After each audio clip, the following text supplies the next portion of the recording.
No nii, tere siis, lumine Ungari. Ei oleks osanud oodatagi jah. Aga jah, siin hakkab mingi jama või? Ei, midagi jamas alguses. Aga noh, pole hullu. Noh, kuts on ka lumine siin maas. Oot, ma vaatan, kas ma saan teda näidata sulle. Kuts on nii lumine. Oi. Vaata, ta tegi mul ukse ära. Ei teinud veel ukse õnneks. Freia. No nii, siis podcast minu avalikud salamõtted. Ma lähen sisse, sest kui lumi läheb arvuti peale, siis see ei ole üldse hea. Aga noh, olgu nii. Freia, sisse, tule. Okei.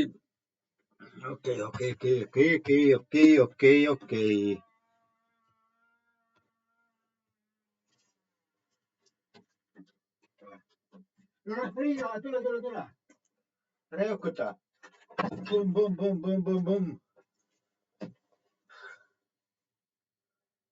Okei.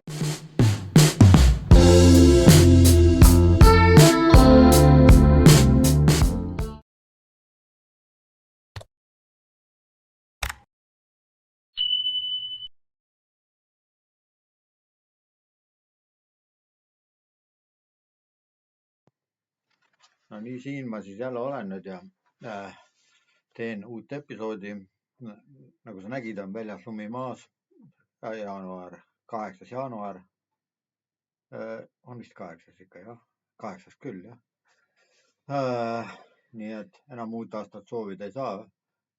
Ja väidetavalt, et on niisugune komme, et sa saad ikka veel uut aastat soovida kellelegi, siis sa pead viinapudeli kaasa tooma, aga no meil siis niisugust kommet ei ole ja no ega ei küsi ka ja ei soovi ka ega paku ka.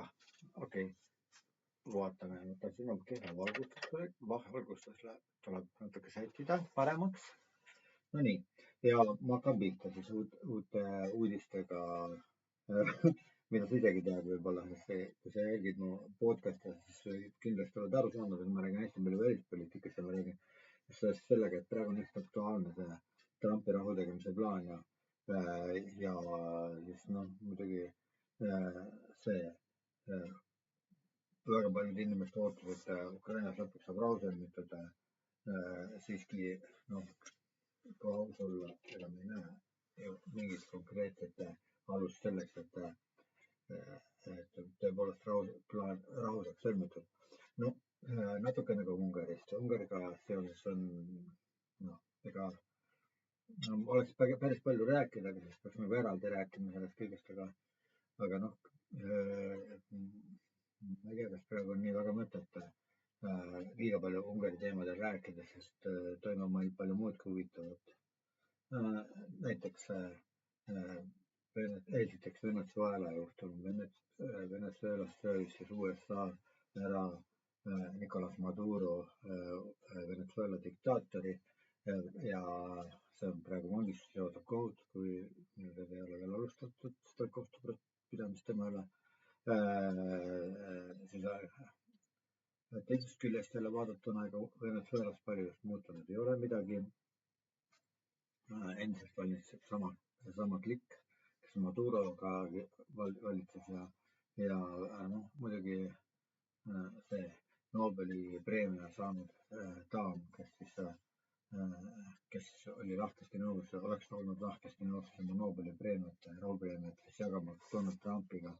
Et võib-olla siis jääb lõpuks või siis noh, et siis kui seda tõepoolest teeb, et siis Donald Trump rahuneks maha ja noh,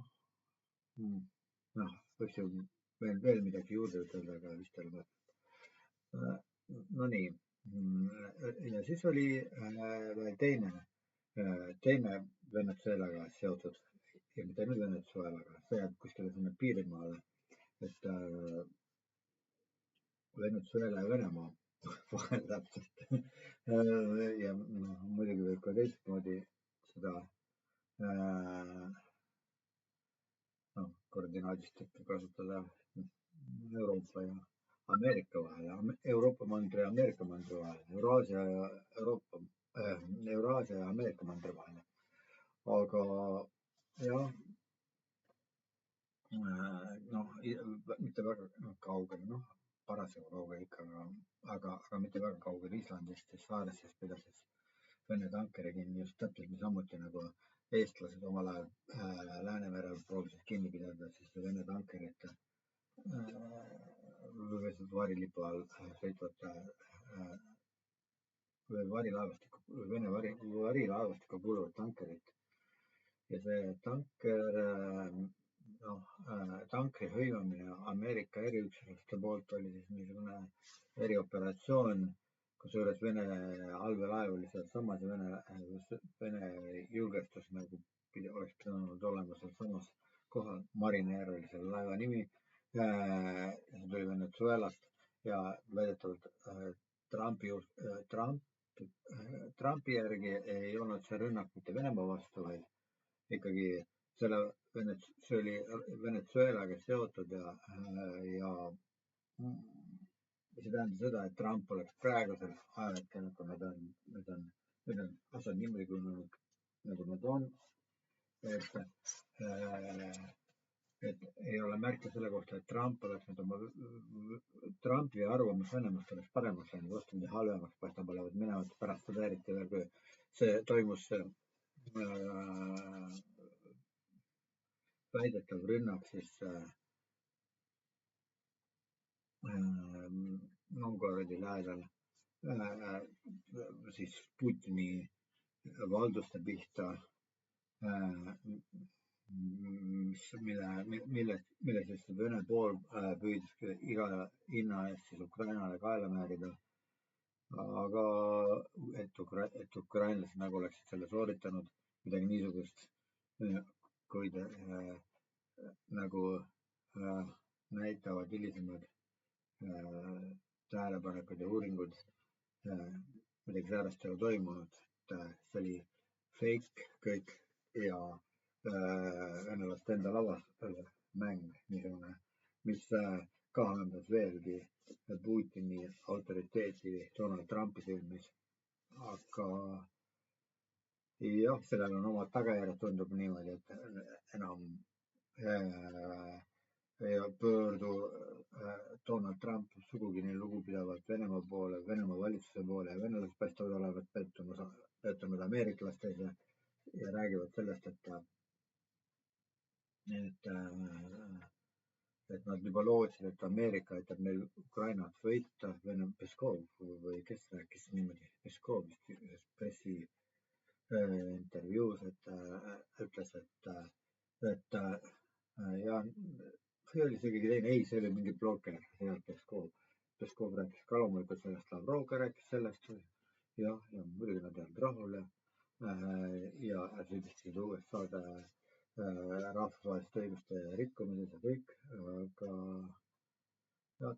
aga see kõik ei avalda sugugi mõju Donald Trumpile ja USA administratsioonile. Paistab nii, sest mõned Ukraina meediumid on kui see toimus see Vene tankeri hõivamine Ameerika eriüksuste poolt, et siis paljud Ukraina meediumid kohe hiljem kergendasid, näiteks Juris Vets rääkis sellest, et nad juba ammu ootas midagi sarnast Ameerika Ühendriikide poolt, et lõpuks ometi on Ameerika Ühendriigid midagi tegema hakanud, sest see, mida nad on senimaani teinud, ei ole Ukraina enamiku meediates silmis mitte midagi erilist. Ja saan nüüd öelda, et mitte midagi, täitsa mitte midagi, aga ja tõsised läbirääkimised käivad ju Zelenski ja Ameerika poole vahel ja Ukraina esindajate ja ameeriklaste vahel. Kusjuures ka venelased on mingil määral kaasatud, aga venelased on suhteliselt kõikpäised ja nad ei ole valmis Ukraina tingimustel ilmselt mingisugusele rahuplaanile alla kirjutama. Ja, no nii, tankeri hõivamine, Mariner, siis oli veel mingi intsident seal vahepeal. ja mis siis veel uudist on? Uudist on see, et täna oli, täna hommikul ma kuulsin sellist uudist, et Venemaa on jälle Oresnikost lasknud ja seekord Lvovi lähedal mingisuguse niisuguse gaasihoidla või midagi taolist, kus toimub poole Ukraina võrutamine. No nii tähtis koht selle pihta, mille tulemuste kohta midagi väga vähe on teada, ma ei ole kuulnud küll, et mingeid tõsisemaid kahjustusi oleks tekitatud. Ja tookord, kui nad Dnipro linna pihta läksid Oresniku möödunud aastal, kas see ei tekitanud suuremaid kahjustusi, kas see ei vaatamata sellele, et oli tegemist ballistilise raketiga ja viimane olevat siis lennanud niimoodi 13 000 ma ei tea, kas kilomeetrit tunnis kiirusega või midagi niisugust. Võib-olla ma eksin, aga räägin. Aga tegelikult kõigi nende suurte näitajate kohta, et tegemist on ballistilise raketiga, purustustöö. Kui muidugi, kui oleks tuumapea olnud küljes nende asjadel ja kui tuumarelvana oleks võinud seda tuumarünnakuna oleks võinud seda rünnakut kvalifitseerida, oleks hoopis tõsisema teoga lugu praegu ei olnud seda.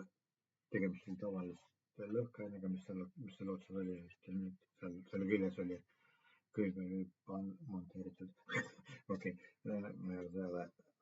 sõja militaarspetsialist me ei ole just, nii et sellest ei saa mingi väga suurt täpsust nõuda nendes küsimustes, ma oletan vähemalt. No kui siiski, siis okei, et kui hakata nõudma, siis kirjutage oma kommentaaridesse, et ootate suuremat täpsust detailide suhtes, aga kui ei oota, siis käib niimoodi ka, ma arvan. Okei, vaatan, mis mul nüüd siin senimaani peale jäi. No nii edasi, siis võiks rääkida nagu ka natukene kommenteerida neid viimaseid eskalatsioonile osutavaid sündmusi. Tegemist ei ole veel nii-öelda eskalatsiooniga, aga see, mis toimub, see viitab sellisele nähtusele nagu eskalatsioon mõnes mõttes. Võib-olla mitte. Siiski tundub, et selles mõttes nagu punaseid jooni ei ole ületatud, et on nagu hakatud siis, ma sätin seda ekraani paremini, kuidagi ma jään külje peale nagu siin, nagu rohkem proovime keskele jääda, siis on parem pilt. Sest mõned on nii nõudlikud nende piltide suhtes, et kui sul ei ole korralikult keskel, sa ei ole keset ekraani ja sa räägid niimoodi kuskil ääre peal, siis kogu aeg võtavad klõpsti kinni ja no ühesõnaga, mida ma siis hakkasin rääkima, et ei olegi nagu eskalatsioon, päris eskalatsioon veel ei ole. Aga siiski märgid sellele viitavad, et see on toimumas, et midagi eskalatsioonile taolist on toimumas.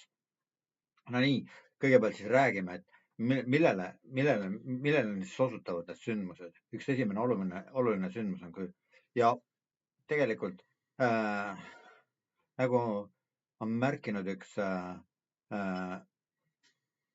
rääkinud üks tuntud isik Ungarist veel rahvusvahelises areenil. Ma isegi ei mäleta, kes see oli ja kelle nimi see oli, kes avaldas niisuguse asja kohta arvamust, et ega tänapäeval eriti niisugusele luuretegevusele spioone ei olegi vaja.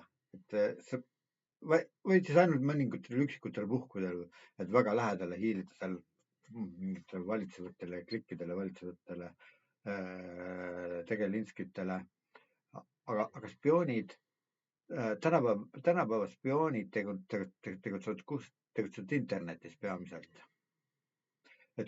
Ja need, kes on professionaalsed spioonid, nemad teevad ka vähemalt 80% oma tööst ära interneti kaudu ja interneti vahendusel.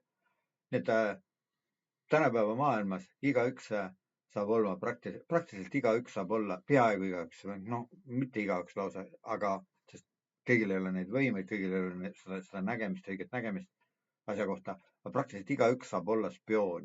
Ja internetis on ju need YouTuberide sageli tegelikult nad ju on niisugused nagu, eriti kui jälle, kes sõjabloggerid ja sõjablogijad, kes nad on. Ma olen isegi Eestist ühest sellisest kuulnud, et nad on tegelikult, nad on luurajad või niisugused mingisugused paralleelselt töötavad nagu mingisugused, saavad mingit palka isegi. Ma ei tea selle kohta, aga ma olen kuulnud midagi niisugust, lihtsalt olen kuulnud kaudselt. Ma ei ütle mingisuguseid konkreetseid andmeid ja süüdista kedagi ja nimesid ei nimeta, aga et tegelikult nad on paralleelselt ka luurajad, luuretöötajad ja spioonid. Luurajad või spioonid, kuidas keegi nimetab. Luuraja kõlab nagu viisakamalt, et see keegi, kes siis töötab oma riigi heaks nagu luurajana. Spioon on see, spiooniks kiputakse neid nimetama siis välisriigi tegelase poolt, selle poolt peamiselt, kelle vastades siis oma luuretegevust nagu teostab. Aga seda niimoodi kommentaariks mainisin, et 80% saab spioon teha ära oma tööst internetis, interneti vahendusel, sest esiteks sa saad oma vajalikku info kätte, isegi, sest väga palju sellist infot avaldatakse internetis, mis võib-olla isegi rohkem, ma ei tea, need on niimoodi umbkaudselt niimoodi kirvereegli järgi tuletatud arvud praegu, sest mingisugust uurimust loomulikult ma teostanud ei ole selle asja kohta. Aga siis jah, et see oli nagu niisugune vahepealaks nagu selgituseks natukene. Aga mis ma siis tahtsin ütelda veel, nii et jah, tegelikult on analüüsimisvõime otsustab kõik, kui hea keegi on, kui hea spioon keegi on, võib niimoodi öelda, jutumärkides spioon, sellepärast, et isegi selles mõttes, teatavas mõttes võib ise mõningaid YouTubereid ja miks mitte ka professionaalsed meediat nimetada spioonideks ja ega asjata ei öelda, et ajakirjandus on 4. võim, aga tema võim väljendabki selles, et ta valdab informatsiooni, ta valdab infoga ja ta valdab infot ja nende selle info põhjal, mida ta valdab, ta saab teha niisuguseid järeldusi, niisuguseid otsustusi, millega keegi teine hakkama ei saaks, sest ta ei näe neid asju niimoodi, ta ei näe täpselt. Ühesõnaga, see on nagu räägitakse, et teadmine on jõud ja igaüks, kes siis omab suuremaid teadmisi, siis selle teadmisega suudab paremaid operatsioone, ma ei taha öelda, et infooperatsioone, aga võib isegi öelda tinglikult. Tänapäeval ei teosta informatsioone mitte ainult need, kes on kellegi poolt läkitatud mingite organisatsioonide, luureorganisatsioonide, spiooniorganisatsioonide või Mossadi või MI6 poolt või CIA poolt või siis KGB-st enam ei ole, KGB, ei ole õiget KGB-d enam ei ole, KGB eksisteerib teise nime all edasi. Aga ühesõnaga siis, et kuhu ma tahan välja jõuda selle juttuga, ma tahan seda kommenteerida lihtsalt selleks, et aru saaksite, et millises maailmas me elame, et meie kohta teatakse rohkem, kui me ise arvame ja seda näiteks ka, et kedagi niimoodi võimalik väga kerge jälgida, iga tema liigutust, iga tema tegevust, näiteks väga selgelt see, et kui riik tahab või kus üks piisava potentsiaaliga riik ja tänapäeval on suuremal osal riikidest on see võimekas olemas, et jälgida kas või oma kodanikke niimoodi, samamoodi nagu Ameerika need spetsüksused siis jälgisid Madurot enne iga tema liigutust, kus ta käib ja millal ta üles ärkab, mida ta käib, millistes ruumides ta käib, millist hambapastat ta kasutab, võib-olla ka isegi selliseid asju ja kus on tema harjumusi väga, väga täpselt jälgisid ja nende analüüsimisel siis on võimalik teha järeldusi ja oma tegevustes nende järelduste põhjal organiseerida. Aga eks sellest võivad rääkida need inimesed, kes päriselt selle luuretegevusega tegelevad ja Eestis on neid ka küllalt vist minu arvates ja mitte ainult neid, kes Eesti Eesti jaoks tegelevad mingisuguse luuretegevusega, vaid ka välismaiste luureteenistuste jaoks. Aga sageli seda ma isegi ise kavatsemata, ise tahtmata, sest seda nad teevad niimoodi, et informatsiooni saavad nad internetist, siis teavad ise midagi juurde ja levitavad seda niimoodi, et teatavad kontingendid, kes midagi tahavad, kes tahavad neid andmeid kasutada, saavad seda teha. Aga see on nii muuhulgas jutt minu poolt praegu siia sekka. Sest millest ma tahtsin rääkida seoses selle Maduro asjaga, Maduro erioperatsiooniga ja muidugi on kasulik jälgida rahvusvahelist kommunikatsiooni. Et siis enne seda, mitte kaua aega enne seda rääkis Putin näiteks sellest, mida ma oma ühest varasemas episoodis ka siis mainisin, et ta võrdleb seda erioperatsiooni või ta nimetab seda erioperatsiooni, see sõda Ukrainas, Putin nimetab siiamaani erioperatsiooni. Ta võrdles seda kirurgilise sekkumisena. Ja ma mitte eelmises, vaid üle-eelmises episoodis rääkisin sellest, et Venemaa meetodide hulka kuulub siis selline vaippommitamine nagu, et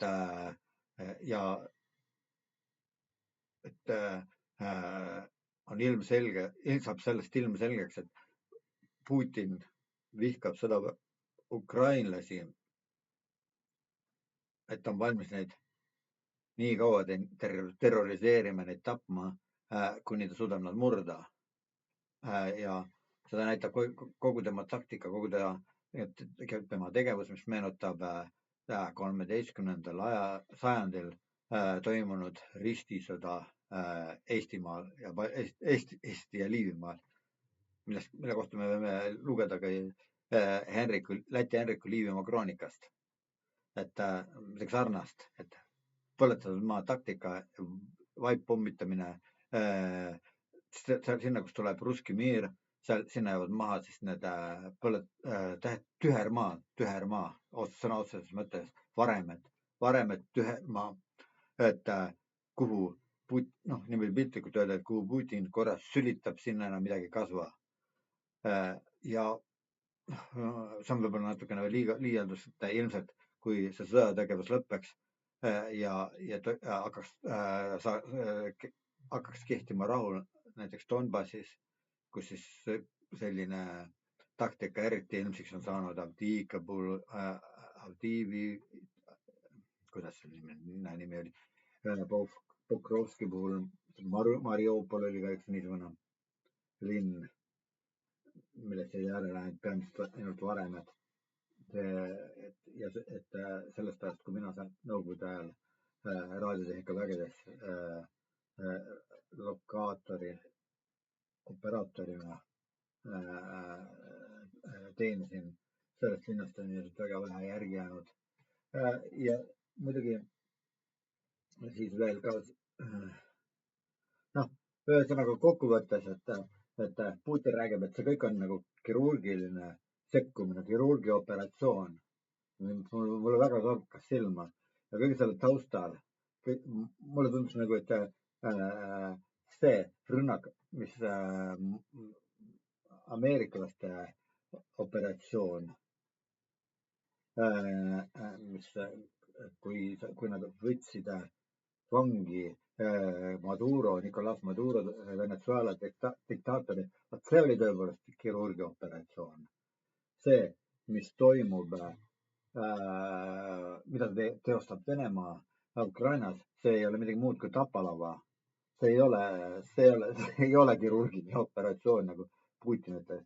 Ilmselt ta tahtis mõista anda seda, et ta on suuteline veel julmemini käituma. aga ta tegi seda kõike nagu väga viisaka kõne läbi, et noh, et kusjuures Vene rahval pidi jääma mulje, et ega kui nad Euroopasse peaksid tungima, Euroopaga sõda peaksid alustama, mitte Euroopasse nemad tungima, nemad ei hakka iialgi tungima. Putin ütleb, et tema ei hakka kunagi Euroopasse tungima, sest mitte kunagi, aga noh, et aga kui Euroopa kangesti sõdida tahab, jah, et ise, sest see, kui Euroopa nüüd hakanud oma kaitsevõimet tugevdama, siis see tähendab tema silmis loomulikult paranoiline isik, nagu ta on, et siis ilmselt see on sellepärast, et Euroopa tahab sõda. Euroopa tahab sõdida kangesti Venemaaga, imustab lausa verd valada, venelaste verd valada ja nii edasi. Aga noh, põhimõtteliselt meile peaks nagu selline mulje jääma läbi lillede öelduna, võib-olla isegi mitte nagu läbi lillede, vaid noh, igaüks võib otseselt kuulatame seda isegi mõista. aga see, mis toimus ameeriklaste poolt Caracases, Venezuelas, see oli kirurgiline operatsioon. Muidugi jah, nagu ma olen kuulnud, et inimohvreid oli ka, aga inimohvreid oli peamiselt venezuelalaste poolel ja mitte ameeriklaste poolel, kuigi ma olen Trump nagu andis mõista, et ameeriklaste poolel on ka kõige haavata saanud, aga ja üks helikopter ilmselt viga saanud. Ma ei tea, kas seda Trump rääkis, ei, seda ma olen mingit muust allikast kuulnud. No nii. Ja siis ühesõnaga, see on kirurgiline operatsioon, mitte see, mida Putin teeb Ukrainas. See, mis Putin Ukrainas teeb, see on tapalava. See on, niisugune tapamaja, ühesõnaga. Konveieri. Ja seda ja see mitte ainult, need tapade algul ei ole muidugi ainult ühepoolsed, et Putin ja praegune see Venemaa valitsev mõtlemisviis meenutab väga ju seda sammast rassismi, tõepoolest natsionalismi, sovinismi ja rassistlikku ja ilmaasjata mitte ei räägi mitmedki Ukraina blogijad rassistskaja föderaatsia, et see on niisugune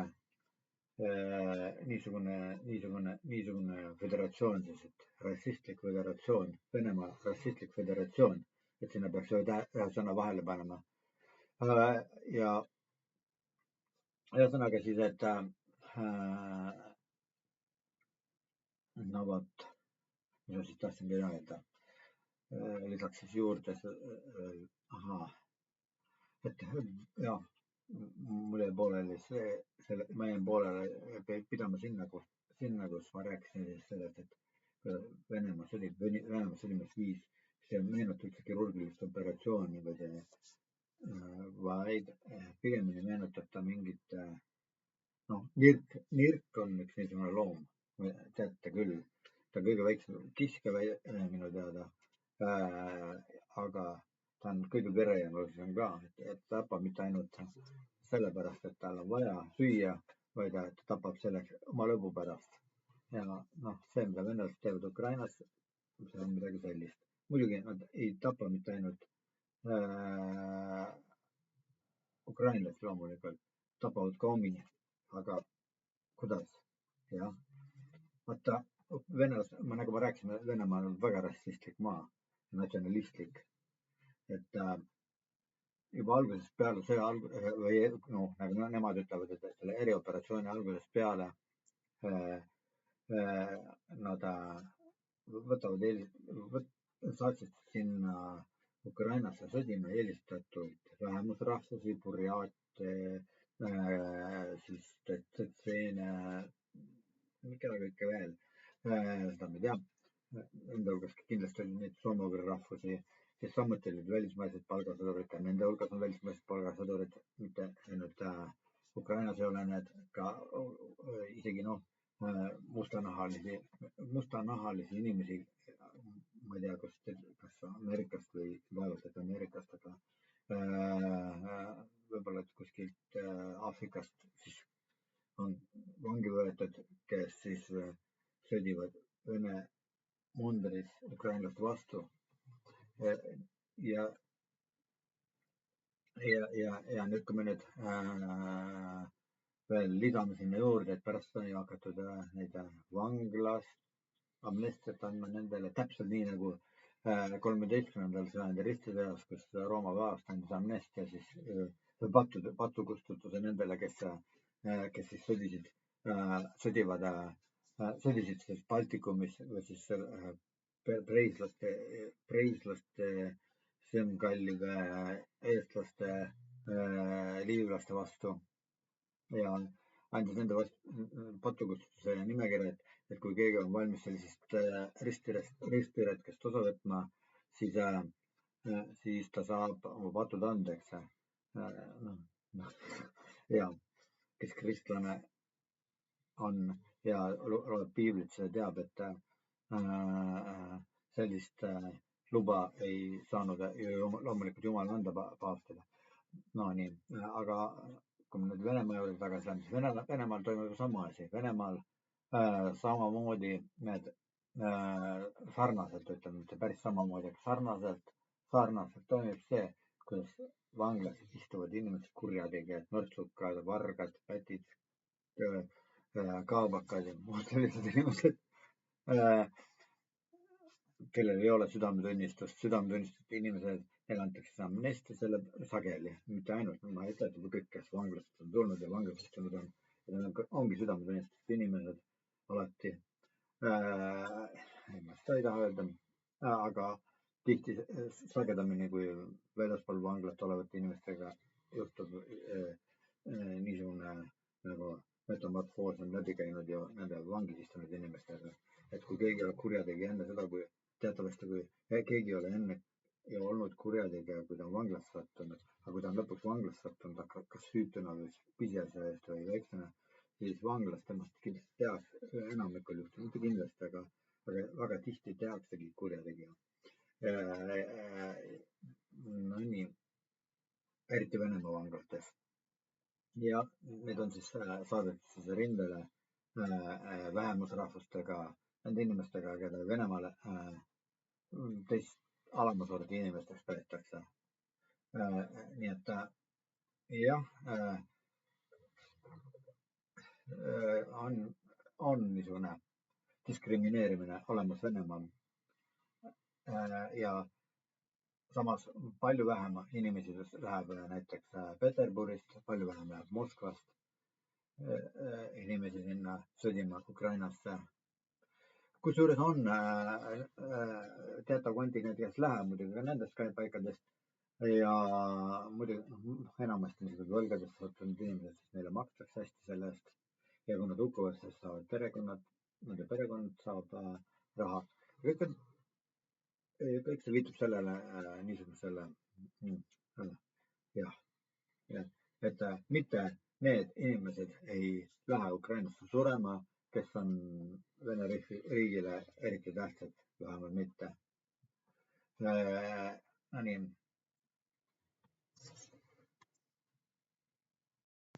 Nüüd tuleks siia kohe lisada ka seda, et nüüd olid hiljuti ju need, meie jõulud olid ju seal eelmisel aastal. Eesti jõulud olid ju eelmisel aastal, aga praegu olid 6. jaanuaril, mõni päev tagasi, praegu ma ütlesin juba 8. jaanuar olid Venemaal jõulud. Ja nagu võis näha uudiseid sellest ja siis videofilmi või mitte filmi, aga videouudis vormis formaadis rääki, et sellest, kuidas siis Putin võttis osa jõuluteenistusest kuskil mingil suletud alal, sellisel territooriumil, kus siis ainult valitsustegelased said olla ja need, kes jõulujumalateenistusest osa võtsid, seal olid ju neid kõrged ametisikud, sõjaväelased, kelle kätel sõna otseses mõttes, kelle käed on sõna otseses mõttes määritud ukrainlaste verega, need inimesed võtsid osa ja muidugi oli seal olemas olemas see peapatriarh või kuidas seda nimetatakse Venemaal, seda kirikupead, Kirill vist oli tema nimi. No vot, siis toimus niisugune jumalateenistus, et Putin ka rääkis seal. Putin rääkis, võrdles siis seda, et see oli ka GRU. GRU on siis teatavasti Vene luureteenistus, kes tegeleb välisluurega. Et kui see on mingi Vene organisatsioon teie tagant seal või meie tagant noosib, luurab, siis meie taga luurab, siis teie taga. Et siis see on tõenäoliselt GRU, muidugi ei ole välistuses ka teised organid, isegi FSB võib osaleda niisugustel puhkudel, kui sellistest luuretegevustest, kui välismaal ka, kui minu teada, ma ei ole küll kindel, aga kui see on otseselt puudutab Venemaa sisehuve. Aga ma võin nii palju asja rääkida. Ei tuletada sellest infost palju asju, mis ma olen kuulnud, siit-sealt lugenud, näinud, kuulnud, lugenud. Aga põhimõtteliselt, hea küll. Tagasi jumalateenistuse juurde siis, et seal olid siis need kõrged isikud, Putinist kõnet ja Putin rääkis siis sellest, kuidas ta kiitis kõrgeks seda spetsiaalne vänne SVO ehk spetsiaalne vänne operatsioon, et kes sellest osavõtt neid võrdles sellest, et ta isegi nüüd ta on juba möönnud, et see on tõepoolest sõda, aga see sõda toimub tema silmis mitte ainult Ukrainaga, mitte Ukrainaga ja isegi mitte esmajoones Ukrainaga, vaid see toimub kogu läänemaailmaga, NATO-ga ja ilmselt on need viimased ajad sündmused seda pannud sügavamalt veenduma selles, et see kõik ongi niimoodi. Aga ühesõnaga, et ta võib küll veendunud olla selles, aga ühesõnaga, et siis ta rääkis siis SVO-st ja võrdles seda püha sõjaga ja see ongi see, millest me eelnevalt rääkisime. Mina võrdlesin seda ju teatud mõttes ka niisugune sõjaga, mis oli püha sõda, et kui Rooma katoliku kirik siis andis õnnistada tapatalgudele Eesti ja Liivimaal 13. sajandil. Aga nüüd ütleme niimoodi, et see toimus rohkem kui 800 aastat tagasi, umbes 800 aastat, 800 aastat tagasi, 800 aastat tagasi. Ja praegu me oleme siis inimlikkuse poolest sealsamas. Kristlikud õpetused ei oleks nagu midagi meie seas muutnud. Sõjad ikka toimuvad ja inimesed ikka tapavad üksteist, paistab nii. Küll, ma ei taha nagu rohkem seda siin niimoodi rääkida. Vahepeal oli küll selline aeg, kus tundus, et lõpuks ometi me oleme sellised inimesed, ometi kõrgel arengutasemel ei olnud, et enam sõdu ei saa toimuma ja et kui toimub seda üksikuid kokkupuuted ja arusaamatused ja niisugused asjad, siis patsifistlik maailmavaade oli niivõrd valdavaks muutunud ja eriti sellistes lääneringkondades, mis tegi siis võimalikult sellise lausa enesetapu, ütleme, enesetapukats, ütleme niimoodi lääne ühiskonnale. Et kui loobuti, ma arvan, et see desarmeerimise jutt oli kõik vale. Desarmeerimine iseenesest oli vale. Samuti oli Euroopa poolt vale ka see, et osales oma kaitsevõime siis ainult Ameerika Ühendriikidele praktiliselt. Ja muidugi ka Saksamaa kui Euroopa kõige tugevam riik, üks tugevamaid riike Suurbritannia kõrval, võib-olla kuskil kaugel, natukene tagapool on siis Prantsusmaaga, aga ühesõnaga Nad usaldasid ennast täiesti USA kaitse alla. Ja keegi ei näinudki ette sellist asja, et tuleb üks selline president Trump, kes võib küsimärgi alla seada, et USA üldse valmis kaitsma eurooplasi. Ja nagu näiteks viimase aja sellised sündmused, et tõepoolest, et vahetult pärast Venezuela sündmusi või sellega paralleelselt, siis sündmustega paralleelselt hakkas Trump rohkem rääkima siis Gröönimaa saamisest, ütleme niimoodi, et USA saab Gröönimaa endale ja ta räägib seda nagu midagi juba nagu kindlas kõneviis peaaegu. J.D. Vance vitsepresident võttis samal teemal sõna ja ütles, ja tal isegi esitas konkreetse plaani, et kuidas seda Gröönimaad endale saada. Ja nüüd täna hommikul ma kuulsin jälle sellistest, et Taani valitsus on andnud käsu sõjaväelastele, et kui USA hakkab Gröönimaad kuidagi üle võtma või midagi niisugust tuli avada ameeriklaste pihta. Et need kaks NATO riiki, üks Euroopa riik, väike riik, mitte palju suurem kui Eesti, no ütleme suurem kui Eesti, ikka 3 korda suurem kui Eesti, aga see on ainult 3 korda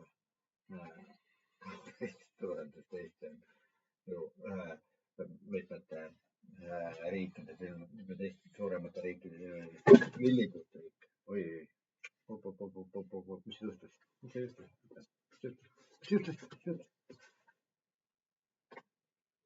Kus mis juhtus? Oi, midagi hukkus. Okei, ma panen praegu jah. Ei, praegu siiski veel ei olnud tegu tulevahetusega ameeriklaste ja taanlaste vahel. See oli lihtsalt üks plaat oli siin mulle siin vastu tooli pandud ja see libises maha ja ma mõtlesin, mis asi, ja kõva pauguga kukkus, ma mõtlesin, mis asi see nüüd oli. Aga noh, ühesõnaga see selleks. Aga jah, kui me jäime, siis Gröönimaa lugu ja Taani lugu ja Trumpi lugu ja Trump on otsustanud muidugi jah, selle Gröönimaa iga ennast Ameerikale saada ja see tulenevad siis sellest Monroe doktriinist, mille järgi siis nagu Ameerika on ameeriklastele. Muidugi tekib kohe küsimus, et kui see Monroe doktriin küll, aga Ameerika ameeriklastele, siis mulle jääb selline mulje ja see Venezuela puhul ka, et see nafta lugu, et õli lugu või nafta või mis asi see on. Okay. Need maardlad. Trump ütles, et need on ameeriklaste maardlad ja ta nõuab nüüd karv on hullem kui koerakarv. Jusu. No ühesõnaga, et Trump on üks pesuvähte näide selle kohta, kuidas minu arvates, mida kujutab endast röövkapitalism, Trumpi nägemus Ameerikast. Et jah, see röövkapitalism absoluutselt, noh, ma ütleks ilusa vene sõnaga, absoluutselt P-tähega algab puu. Ma ei ütle välja. No, ühesõnaga, täitsa kama kõik on teised rahvad ja kuidas neil läheb. Peast Ameerika saaks oma kasumi kätte kõigest. Et kõik, mida ta teeb raha pärast. Ja ei ole sellist asja nagu sõprust, tõepoolest. Muidugi on teisi ka, on üks poliitiline doktriin, mille järgi siis, mis ütleb, et riikidel ei saa olla sõpru, kes sa räägiks Kissinger või? Ei, ma mäletan. Okei, keegi rääkis, et riikidel ei saa sõpru olla. Ei, võib-olla küll, aga et riikidel on ainult huvid, aga okei. Kui liitlassuhted lähtuvad sellest, et sa ainult huvidest, siis ma ei tea, mulle tundub väga kahtlane see teooria. Mulle tundub palju normaalsem see, mida ütles, mida on kuulda olnud just mitmetest Ukraina kanalitest. Liitlassuhete loomisel tuleb arvestada või tuleb silmas pidada ennekõike seda, et sa saad liitlassuhteid sõlmida üksnes nende riikidega, kes suudavad sinuga jagada riske. Et need riigid, kes ei jaga sinuga riske, nendega ei ole mõtet liitlassuhteid luua. Ja praegusel hetkel tundub niimoodi üsna selgelt, et ameeriklased ei ole sugugi kindlad partnerid selles suhtes, et nad jagaksid meiega meie riske ja oma riske siis vastastikku. No üldiselt nad tunnevad muidugi, et nad on kõvasti eelistatud seisundis, et Ameerikal ei ole niisugune, Ameerika on tugev ja Ameerika on teinud oma asju hästi, teised on halvasti teinud. Ühesõnaga, ja kuna nad on oma asju halvasti ajanud ja Gröönimaa jutt on ju ka sellega seotud, et mitmedki analüütikud on rääkinud Gröönimaast, et tegelikult see on Taani viga, et Gröönimaal ohustab see, et seda piiravad ühest küljest Venemaa ja teisest küljest siis Hiina ja et Ameerika on huvitatud Arktika hõivamisest või Arktika kaudu siis maailma juhtimisest. Nii et manageerimisest, niisugune sõna kasutusele võetud viimasel. Aga jah, okei, ma võtan väikse pausi. Nii et nüüd peaks siis vaatlema natukene lähemalt seda loogikat ka, mis selle ameeriklaste nõudmiste taga on. Üks asi on see, et Ameerika väidab, et need võimalused, mida mida Gröönimaa pakub, neid ei ole taanlased ära kasutanud. Teine asi on see, et Gröönimaa, kui see ei ole Ameerika valduses, siis see on Ameerika jaoks julgeolekurisk, sest sinna saavad nagu tavaliselt maha jäetud sellistesse paikadesse, kus siis inimese silm ei ole kohal ja jälgi asju. Seega tulevad sisse rotid ja tulevad röövikud ja siis ühesõnaga parasiidid. Ja selles mõttes on siis nagu see parasiidid Ameerika jaoks ju, Ameerika seisukohalt seal ju hiinlased ja venelased, kui need parasiidid, igatahes vaenlase eelvägi saab sind sealt, kui ei ole täielikku kontrolli Gröönimaale, saab sealt kontrollida Ameerikat. Nii, see on üks nagu niimoodi jämedas kõnepruugis nagu ära räägitud üks nendest põhjustest, olulise põhjustest julgeolek on põhjuseks selleks, et Ameerikal peab saama Gröönimaa enda valdusesse. Taani, seda on rääkinud Trumpi administratsioonist nii mõnigi, näiteks J.D. Vance, nagu ma ütlesin. Ja siis muidugi selle väite nagu otstarbekust kummutab nagu üks teine Taani-poolne väide, et Taani ei ole kunagi olnud keeldunud ameeriklastega sõjalisest koostööst, et Ameerika saaks Gröönimaal siis välja arendada oma vajalikud julgeolekuks vajalikud struktuurid koostöös taanlastega muidugi. Nüüd on selle vastuväiteks on nagu ameeriklaste poolt kõlanud nagu niisugune väide, et, et see kõigele vaatamata, kõigile headele soovidele, headele kavatsustele vaatamata see loob lihtsalt üleliigseid takistusi ikkagi ja nii edasi. Ma täpselt isegi ei tea, mida kõike Trumpi administratsioon ja ameeriklased on selle väitega seoses missuguseid argumente nad on nagu kasutanud selle põhjendamiseks. Põhimõte on see, et ameeriklased ütlevad, et ma kuulsin ühte Ameerika analüütikutest, naisanalüütiku, Thompson oli vist ta nimi, tema väitis sellisest, et loogiline oleks, et hea küll, et taanlased võivad ju seda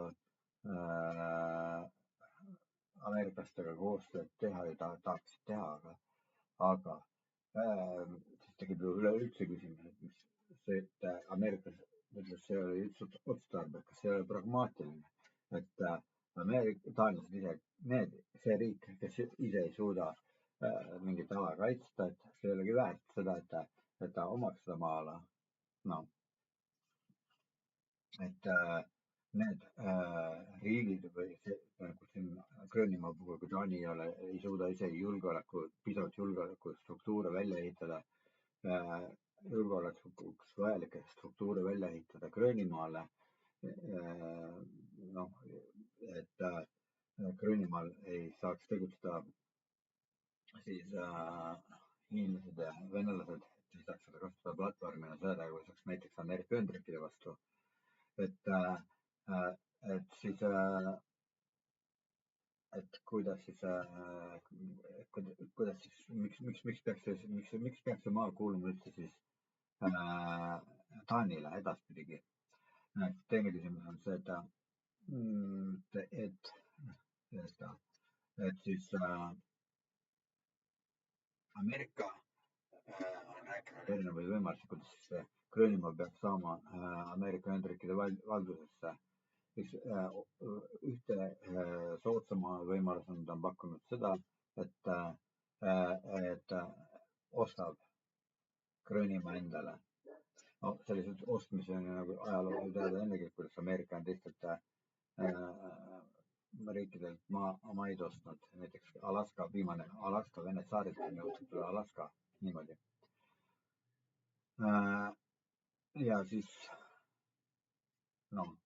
ühesõnaga, et see ei rahuldanud taanlased ütlesid ei sellele lahendusele. Siis nad pakkusid sellise võimaluse, et mitte võimalusena, vaid ütlesid, et kui nad ei saa müü, siis võtavad sõjaliselt.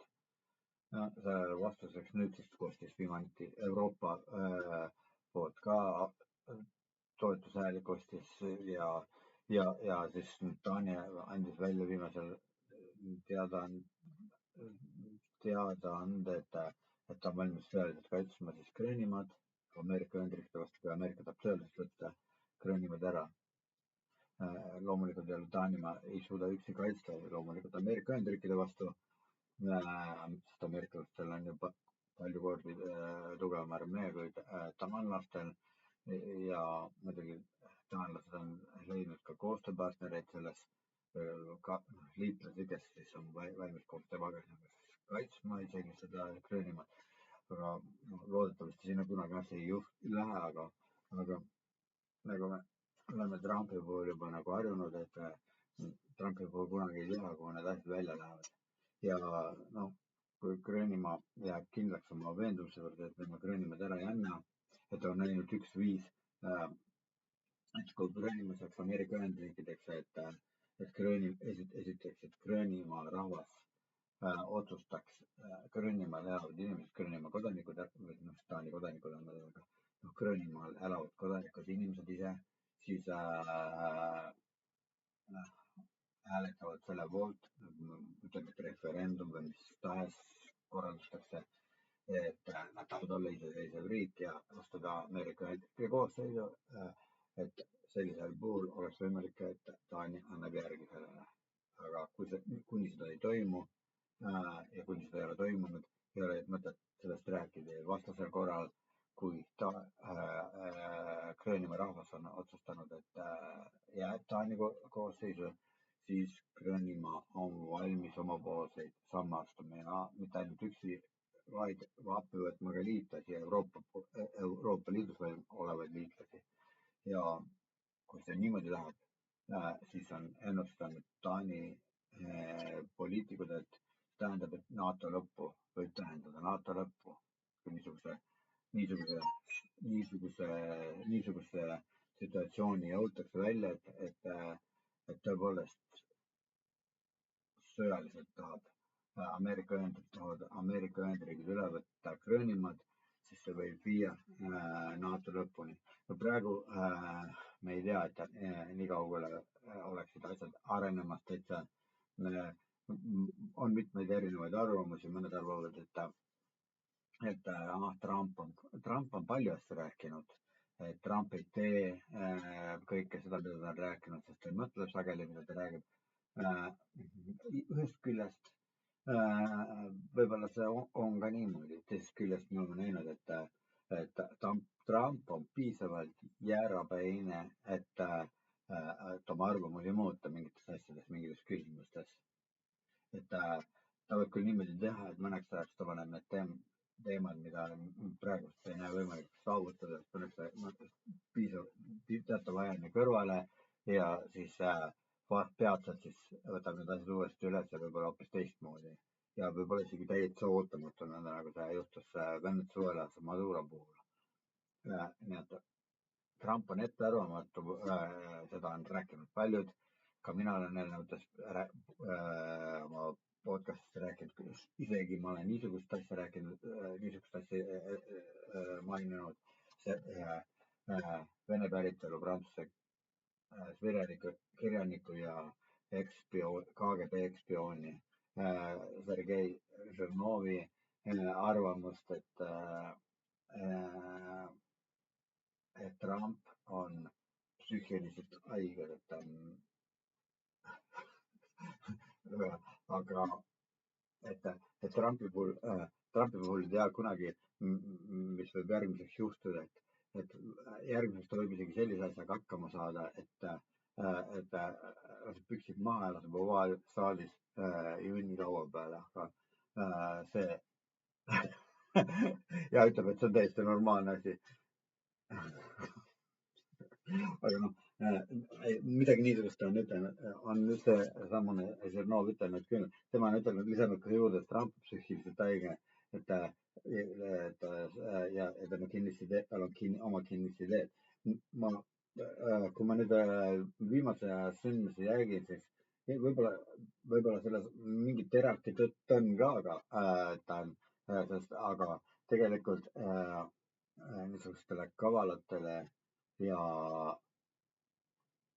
hästi kavalatele poliitikutele omaselt Trump minu arvates ei näita välja, mida ta tegelikult mõtleb alati ja seepärast ta räägib igasuguseid asju, millest siis sina ole aga mees ja proovib ära vaata, mida ta nüüd sellest kõigest tõsiselt ütles ja mida ta sellest kõigest tõsiselt ei ütelnud, mida tuleb mingisuguse ajutise arvamusena võtta või mida tuleb pideva sügava veendumusena võtta tema puhul.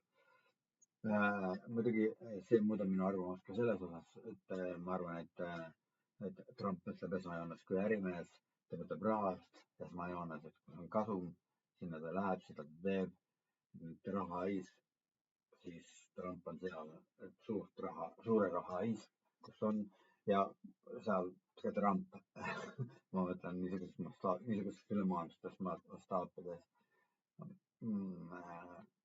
sest väikeste rahahais muidugi teda ei huvita, kui Eesti pakuks mingit raha selleks, et Trump Ameerika Ühendriigile neid kaitseks, siis ma ei ole sugugi kindel, et teda see huvitaks. Hea küll, see on kõrvalpõik.